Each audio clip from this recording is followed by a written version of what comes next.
Pagi hari ini, firman yang akan menerangi hati dan pikiran kita. Bersama-sama kita akan buka dari Injil Lukas pasalnya yang ke-23. Mulai ayat yang ke-44 sampai yang ke-47. Lukas 23 ayat 44 sampai yang ke-47. Saudara yang dikasihi Tuhan, ada paradoks yang kuat dengan salib. Ada ironi yang besar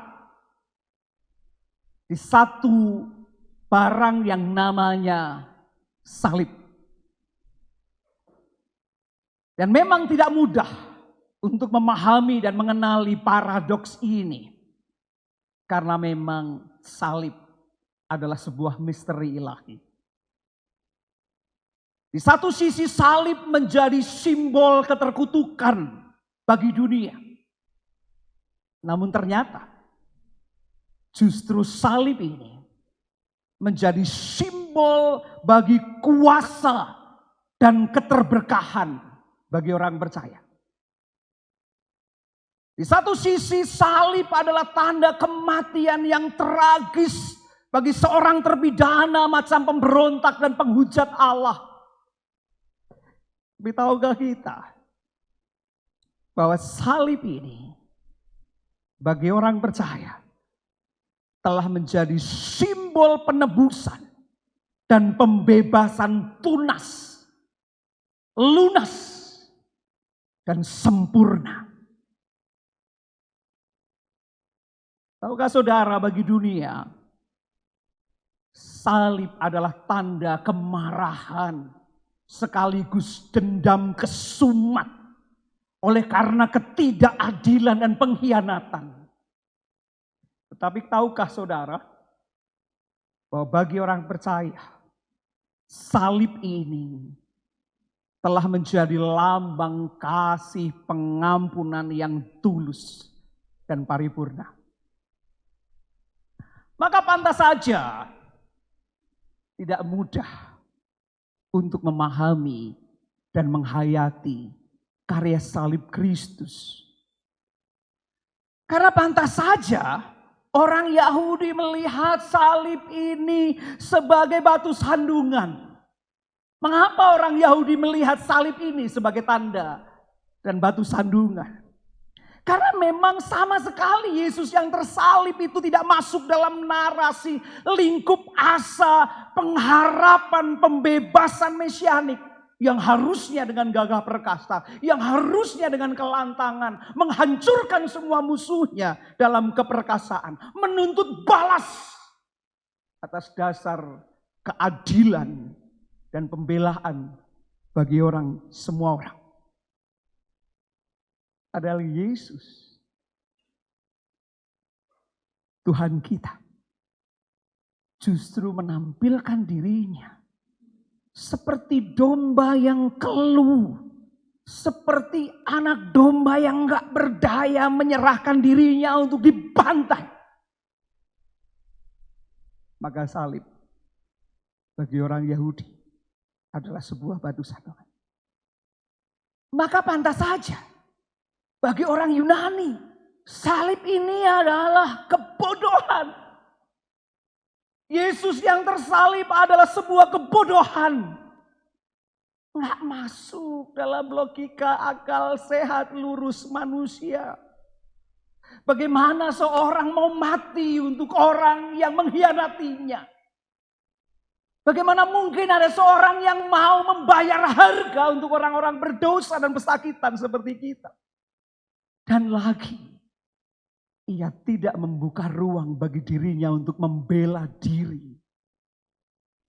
Dan dia memilih untuk tunduk dan tidak membela dirinya. Maka Kristus yang tersalib bagi orang Yunani adalah sebuah kebodohan. Maka saudara yang dikasihi Tuhan, dalam kacamata dunia dan banyak orang, hari Jumat ini harusnya disebut sebagai Jumat tragedi yang tragis. Harusnya juga disebut sebagai hari Jumat yang suram dan kelam. Harusnya juga Jumat ini layak untuk disebut sebagai hari Jumat yang penuh dengan laknat dan dendam kesumat. Mengapa demikian? Bayangkan saja. Hari ini seorang guru bijaksana yang lemah lembut, yang gak berdosa, kepadanya ditimpakan pengkhianatan dari muridnya sendiri, dijual murah dengan 30 keping uang perak dan disangkali dengan orang-orang yang ada di lingkaran terdekat dengan dia. Harusnya Jumat ini adalah Jumat yang tragis. Karena hari ini seorang Mesias Nabi yang dinantikan oleh banyak orang untuk membawa pembebasan bagi bangsanya. Dan telah nyata tanda-tanda kerajaannya dinyatakan sempurna. Tapi ternyata tidak berdaya apa-apa oleh konspirasi tingkat tinggi. Para elit politik, elit agama. Para elit politik yang takut kehilangan kursi yang membuat dia penuh kuasa. Para elit agamawi yang takut kehilangan pengaruhnya di tengah-tengah umatnya. Bayangkan saja. Mesias itu yang dinantikan itu seperti seorang pesakitan yang gak berdaya, yang gak membela ketika dia ditindas, dianiaya, dinista, dan dicela. Dan kepadanya dijatuhkan hukuman keterkutukan. Harusnya Jumat ini adalah Jumat tragis yang mengerikan. Jumat kelam yang penuh dendam dan kemarahan. Karena daun palem yang kemarin dinaikkan, dikobarkan sebagai tanda sambutan kemuliaan. Justru hari ini berubah menjadi lemparan batu dan luncuran ludah. Karena seruan hosana yang adalah puji-pujian sekaligus harapan itu telah berubah menjadi hujatan caci maki penuh kebencian. Salibkan dia, salibkan dia, salibkan dia. Jubah yang kemarin terhampar di jalan sebagai tanda penghormatan kepada raja yang hadir. Justru hari ini berubah dengan pelucutan jubah penelanjangan yang memalukan. Sempurna sudah pelecehan itu ketika mahkota duri disematkan di kepala Yesus. Tapi pertanyaannya, lalu mengapa kita orang percaya, orang-orang yang dipilih dan dipanggil oleh Tuhan sebagai anak-anak Allah mengalami karya penebusan dan penyelamatan Kristus yang tersalib itu, justru hari ini disebut sebagai Good Friday, Jumat Agung. Lalu apakah kita sudah gila? Apakah kita sudah tidak nalar lagi? Saudara, jawabannya tidak. Mengapa? Boleh dunia ini mengatakan salib adalah batu sandungan. Silakan semua orang boleh mengatakan bahwa salib ini adalah sebuah kebodohan. Tapi bagi kita orang-orang percaya, Kristus yang tersalib adalah hikmat dan kekuatan Allah. Mengapa? Sebab disinilah Kata Rasul Paulus kepada orang-orang di Korintus, Tuhan Yesus membenarkan kita. Tuhan Yesus mengampuni kita. Tuhan Yesus menguduskan kita. Tuhan Yesus menyelamatkan kita. Lalu bagaimana itu bisa terjadi? Nah, mari kita akan perhatikan bacaan kita.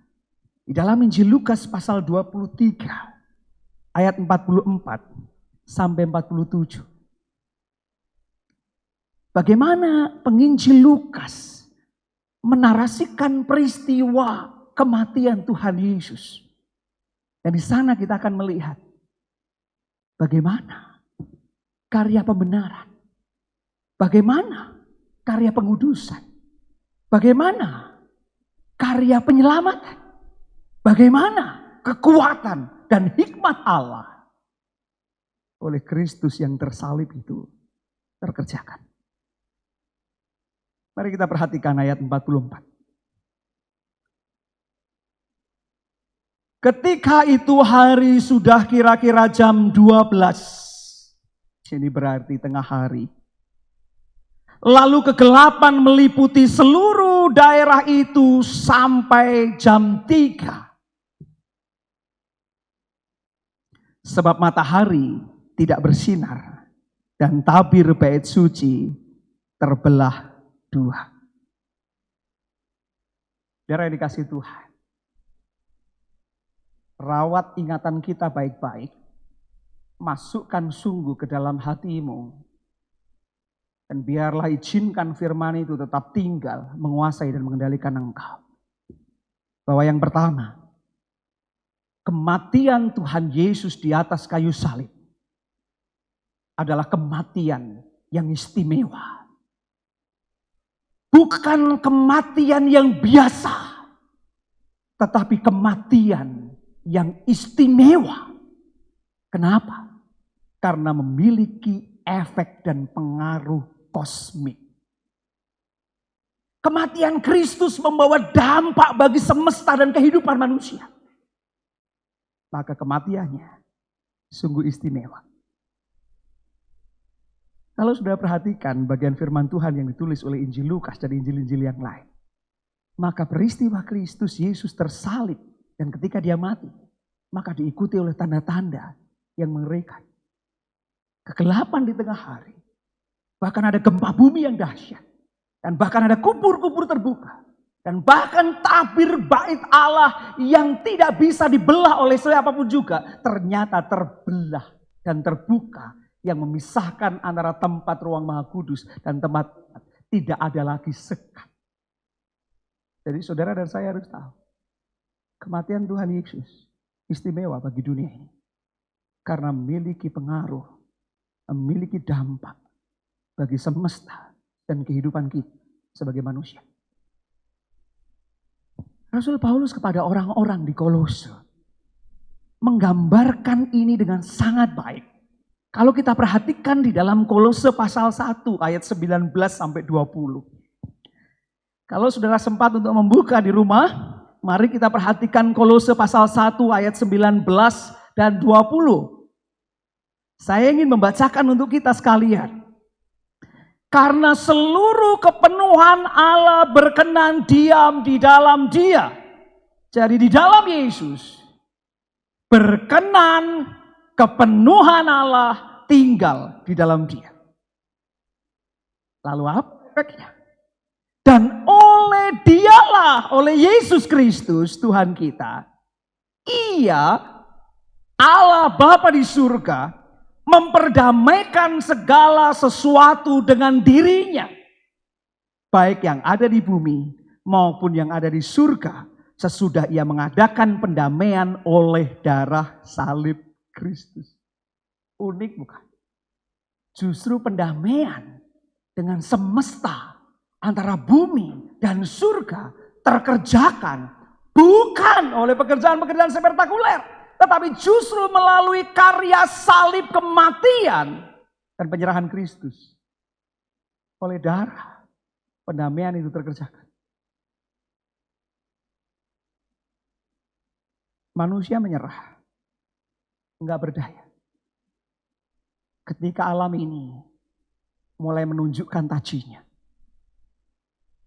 oleh virus yang enggak kasat mata dan sangat kecil pun, ternyata cukup bisa mengubah tatanan hidup seluruh semesta, semua bangsa, semua negara. Enggak peduli orang kaya, enggak peduli orang miskin. Tidak peduli orang pintar berpendidikan atau orang bodoh enggak berpendidikan sekalipun. Atau siapapun yang ada di muka bumi ini tidak bisa jumawa ketika alam berteriak dan menuntut dendamnya karena perusakan yang terjadi oleh karena tangan manusia yang rakus untuk memenuhi nafsu kedagingannya. Pertanyaan, lalu mungkinkah semesta ini terkendalikan? Lalu mungkinkah semuanya ini bisa diatasi? Lalu mungkinkah ada kendali yang bisa menjadikan alam ini menjadi berdamai dengan kita? Firman katakan, darah Yesus. Firman katakan, kematian Kristus. Ini saat yang baik bagi saudara dan saya menghayati perdamaian kita dengan kosmos ruang hidup kita yang seringkali kita rasa tidak lagi bersahabat. Darah Yesus mendamaikan. Kematian Kristus melakukannya. Jadi kalau ini adalah Good Friday, saya mau bilang, hari ini Allah mendamaikan kita semua dengan kosmos, dengan semesta alam raya. Sehingga hidup kita menjadi bersukacita bersama-sama di tengah dunia yang seringkali kita sendiri nggak sanggup untuk mengatasinya. Maka taruhlah harapanmu oleh kuasa darah Yesus dan oleh kuasa kematiannya yang mendamaikan itu. Saudara, kematian Yesus bukan kematian biasa, tapi istimewa karena memang memberi efek dan dampak bagi kehidupan manusia. Kita lanjutkan kalau kita membaca di dalam Kolose pasal 1 ayat 21 dan 22. Saudara bisa perhatikan di sana, Kolose pasal 1 ayat 21 dan 22. Firman Tuhan berkata, juga kamu yang dahulu hidup jauh dari Allah dan yang memusuhinya dalam hati dan pikiran seperti yang nyata dari perbuatanmu yang jahat, sekarang diperdamaikannya dalam tubuh jasmani Kristus oleh kematiannya, untuk menempatkan kamu kudus dan tak bercela dan tak bercacat di hadapannya. Efek kosmis dan spiritual macam apa lagi yang dikerjakan oleh kuasa darah Yesus dan kematiannya di atas kayu salib? Yaitu manusia, saudara dan saya didamaikan dengan Allah. Ada satu hal yang menyakitkan kehidupan manusia, manakala ia terpisah dengan sumber hidupnya. Itu seperti tubuh tanpa nafas, seperti raga tanpa jiwa. Keterpisahanmu dan jarakmu dengan Allah adalah sebuah realitas yang bukan hanya menyakitkan dan menyesakkan, tetapi mematikan dan membinasakan engkau. Hari ini bukan Jumat yang tragis, tetapi Good Friday, Jumat Agung. Sebab oleh kematian dan kuasa darahnya kita dijadikan oleh Dia tak bercacat dan tak bercela di hadapan Tuhan Allah pencipta dan sumber hidup kita. Engkau didamaikan dengan penciptamu. Kita didamaikan dengan sumber hidup kita. Kita menemukan kembali nafas dan detak jantung hidup kita. Jadi jangan pernah katakan kematian Kristus adalah kematian yang biasa.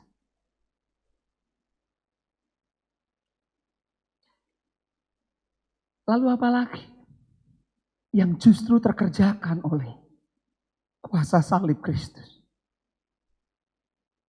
Saya mau katakan, bukan hanya engkau didamaikan dengan semesta ini, ruang hidup. Bukan hanya engkau didamaikan dengan Tuhan Allah penciptamu, tapi engkau dan saya didamaikan dengan sesama kita. Sempatkan saudara untuk membuka Alkitab di Efesus pasal 2 ayat 13. Rasul Paulus kepada orang-orang di Efesus mengatakan dengan sangat baik di Efesus pasal 2 ayat 13. Tetapi sekarang di dalam Kristus Yesus. Tetapi sekarang di dalam Kristus Yesus, kamu yang dulu jauh sudah menjadi dekat oleh apa? Oleh darah Kristus. 3 dimensi terkerjakan sempurna oleh karya salib Kristus. Kita mati manakala berpisah dengan nafas sumber hidup pencipta kita. Kita menderita dalam keterkutukan ketika kita tidak bisa hidup dalam damai sejahtera dengan semesta alam, ruang hidup dan ruang karya kita. Kita akan tidak pernah merasa nyaman dan damai sejahtera sebelum beres urusan perdamaian kita dengan sesama kita. Kita akan merasa bahwa hidup kita terancam karena sesama kita pandang sebagai serigala yang siap menerkam dan menyakiti kita. Tapi karya salib Kristus, perhatikan, mengerjakan semuanya. Engkau yang jauh, kini menjadi dekat. Bukan medsos yang mendekatkanmu. Bukan kekayaan yang mendekatkanmu dengan yang lain. Bukan kepandaianmu, bukan kemurahan hatimu. Tetapi yang memulihkan relasimu dengan sahabatmu. Dengan orang-orang di sekelilingmu. Supaya engkau tidak melihat mereka sebagai orang-orang yang jauh dan bahkan musuh. Karena oleh kuasa darah Yesus, engkau didamaikan dengan bersamamu. Inilah yang menjadikan kita belajar. Kematian Tuhan Yesus istimewa karena memberi efek dan dampak kosmis dan spiritual yang besar. Mari kita perhatikan yang kedua. Apa makna dari semua? Kita kembali lagi ke Injil Lukas 23 dan kita perhatikan ayat 46. Firman Tuhan di sana berkata di ayat 46. Lalu Yesus berseru dengan suara nyaring. Ya Bapa, ke dalam tanganmu kuserahkan nyawaku. Ya Bapa, ke dalam tanganmu kuserahkan nyawaku. Ada banyak teori yang mencoba menjelaskan kenapa Yesus mati. Ada teori yang mengatakan Jumat ini itu tanda kematian Tuhan Yesus. Kekalahannya dari iblis. Sehingga iblis merenggut nyawa Yesus. Menghentikan gerakan surga yang dikerjakan oleh karya surga melalui Yesus. Saya mau mengatakan tidak. Atau ada teori juga yang mengatakan bahwa kematian Tuhan Yesus itu karena konspirasi trik-intrik dari para elit politik dan dari para pemimpin-pemimpin agama. Mereka yang dikuasai oleh nafsu kedagingannya. Mau menghentikan kebenaran, mau menghentikan keadilan, mau menghentikan karya surga yang mendamai sejahterakan. Saya mau bilang, tidak juga. Atau yang lebih rohani sedikit. Bisa teori juga mengatakan bahwa Tuhan Yesus itu dikorbankan oleh Bapa untuk melakukan karya penebusan. Nah, kalau dari 3 teori itu bisa kita melihat bahwa ternyata kematian Tuhan Yesus itu jadi korban atau victim. Korban, K-O-R-B-A-N. Tapi berbeda. Saya mau bilang kematian Tuhan Yesus bukanlah sebagai korban. Tetapi kematian Tuhan Yesus adalah keputusan Yesus sendiri. Untuk menyerahkan dirinya menjadi kurban. Sacrifice. Ia secara sadar bukan direnggut oleh iblis. Bukan dirampas oleh penguasa. Bukan terpaksa dikorbankan. Tetapi Yesus sendiri secara sadar. Untuk sebuah karya kehidupan, pengharapan dan damai sejahtera. Mengorbankan dirinya. Sacrifice. Maka Injil Lukas berkata, ya Bapa, ke dalam tanganmu kuserahkan nyawaku. Saudara yang dikasihi Tuhan. Yesus secara sadar menyerahkan nyawanya. Injil Yohanes mau menunjukkan kepada kita juga. Apakah benar bahwa tidak ada yang bisa merenggut dan menjadikan Yesus Kristus Tuhan kita sebagai korban? Yohanes 10 ayat 17 dan 18. Mari perhatikan Yohanes 10 ayat 17 dan 18. Di sana firman Tuhan berkata, Yesus berkata, Bapa mengasihi aku. Oleh karena aku memberikan nyawaku untuk menerimanya kembali. Jadi Tuhan Yesus memberikan nyawanya untuk menerimanya kembali. Bukan karena dirampas. Tidak seorang pun mengambilnya daripadaku. Tidak juga iblis. Tidak juga para penguasa. Melainkan aku memberikannya menurut kehendakku sendiri.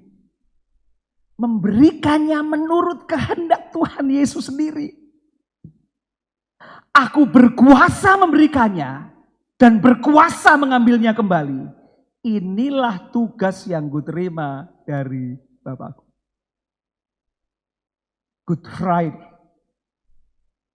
Bukan Jumat Kelam. Kematian Kristus bukanlah sebuah kekalahan. Bukan sebuah pengkhianatan yang hanya kita bisa lihat. Atau sebuah trik-intrik politik. Dan Yesus menjadi korban. Tetapi Yesus secara sadar mengorbankan dirinya sebagai tugas dari Bapanya. Ia memberikan nyawanya. Dan ia pun bisa mengambilnya kembali untuk karya agung penyelamatan dunia ini. Jadi istimewa. Kalau kita baca di dalam Ibrani pasal 9 misalnya. Ibrani pasal 9 ayat 12 sampai 14. Di sana warna penyembahan di bait Allah sangat kuat. Saya akan baca Ibrani pasal 9 ayat 12 sampai 14, menarik sekali. Dan ia telah masuk satu kali untuk selama-lamanya ke dalam tempat yang kudus, bukan dengan membawa darah domba jantan dan darah anak lembu. Perhatikan, para imam masuk ke ruang maha kudus, membawa darah anak domba, darah lembu untuk membuat karya pendamaian. Tetapi Tuhan Yesus, imam besar, tidak melakukan itu. Lalu apa yang dilakukannya?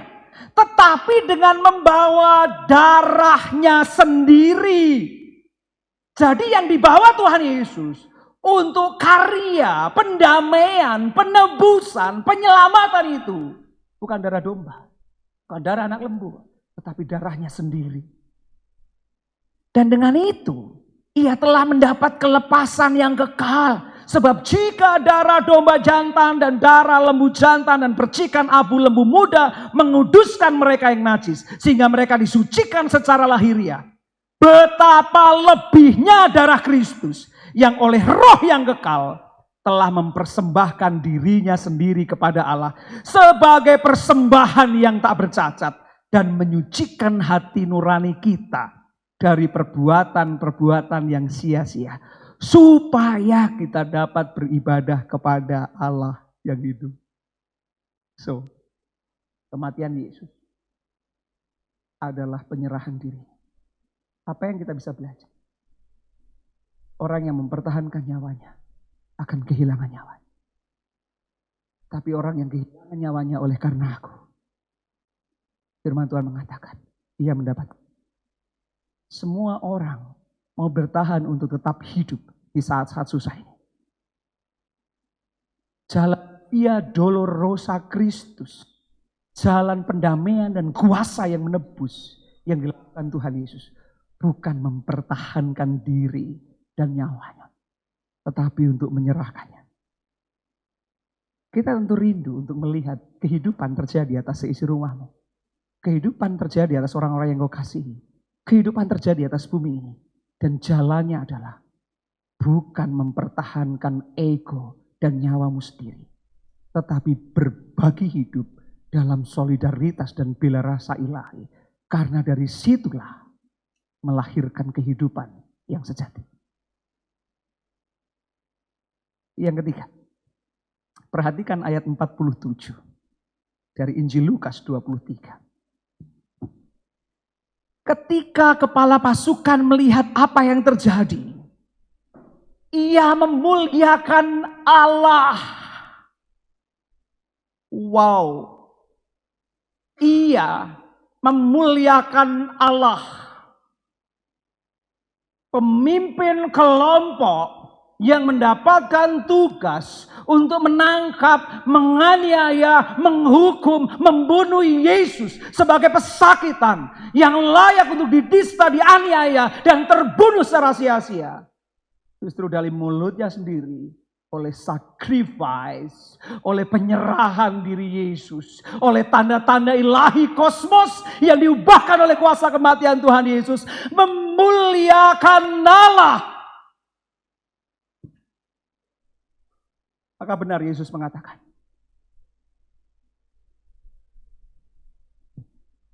ya Bapa, ampunilah mereka, sebab mereka tidak tahu apa yang mereka perbuat. Jalan pengampunan mengubahkan. Jalan pengampunan membebaskan. Jalan pengampunan menghidupkan. Jalan pengampunan melahirkan pengharapan. Tapi jalan dendam, jalan kekerasan, jalan pembalasan mematikan dan menghancurkan. Jadikan dunia ini melihat penyerahan hidupmu sama seperti Kristus. Dan mereka melihat perbuatanmu yang baik sehingga ia memuliakan Bapamu yang di surga. Supaya engkau lihat apa yang dikatakan oleh pemimpin pasukan yang membunuh dan menganiaya Yesus. Bagian berikutnya menarik. Sungguh orang ini adalah orang benar. Sungguh orang ini adalah orang benar. Bukan karena Tuhan Yesus membela dan membenarkan dirinya. Bukan karena Tuhan Yesus berdiplomasi dengan kuat. Tetapi cukup meterai kebenaran itu tinggal dalam diri Yesus. Dan tak terelakkan. Ketika apa? Ketaatan kepada Bapaknya. Pengampunan sejati dan penyerahan hidupnya untuk dunia ini. Memeteraikan. Sungguh orang ini benar. Saudara, inilah yang ketiga. Justru kematian Yesus menunjukkan bahwa dia benar. Dan ternyata jalan Yesus Kristus untuk mendamaikan, memulihkan, dan menghidupkan adalah jalan penyerahan diri. Jalan pengorbanan. Jalan memberikan apa yang ada padanya secara total. Karena apa? Satu. Jalan kematian itu untuk menjadi jalan kehidupan. Yesus berkata, Kalau biji gandum itu tidak jatuh ke tanah dan mati, maka ia tetap menjadi satu biji saja. Tetapi kalau ia jatuh ke tanah dan mati, maka ia akan menghasilkan banyak. Saudara dan saya harus tahu. Dan jalan kehidupan yang ditawarkan oleh Tuhan Yesus adalah jalan ketundukan kepada kehendak Allah. Kemenangan sudah terjadi tadi malam. Ketika Tuhan Yesus bergumul di Taman Getsemani. Ya Bapa, kalau boleh biarlah cawan ini berlalu daripadaku. Tetapi bukan kehendakku. Kehendak-Mu lah yang jadi kalau aku harus meminum cawan itu. Tapi jadilah kehendak-Mu, dan ketika ketundukan pada kehendak Allah, itulah kemenangan sejati. Ketundukan kepada maksud Allah, itulah pembebasan yang sejati. Ketundukan kepada kehendak Allah, itu kemerdekaan yang sejati. Yang terakhir, tubuh yang dipecah dan darah yang tercurah yang dikerjakan oleh Tuhan Yesus Kristus di atas kayu salib adalah jalan solidaritas penebusan ilahi yang menghidupkan. Maka pada malam terakhir Tuhan Yesus berkata, inilah tubuhku yang diserahkan bagi kamu.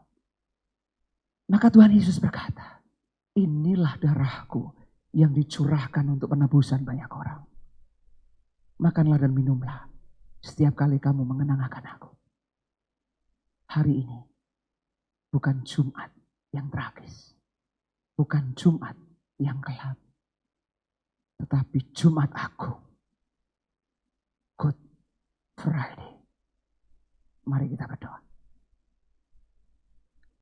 Selamat Jumat Agung untuk kita sekalian. Selamat menghayati karya kasih surga atas bumi dalam Kristus Yesus Tuhan kita.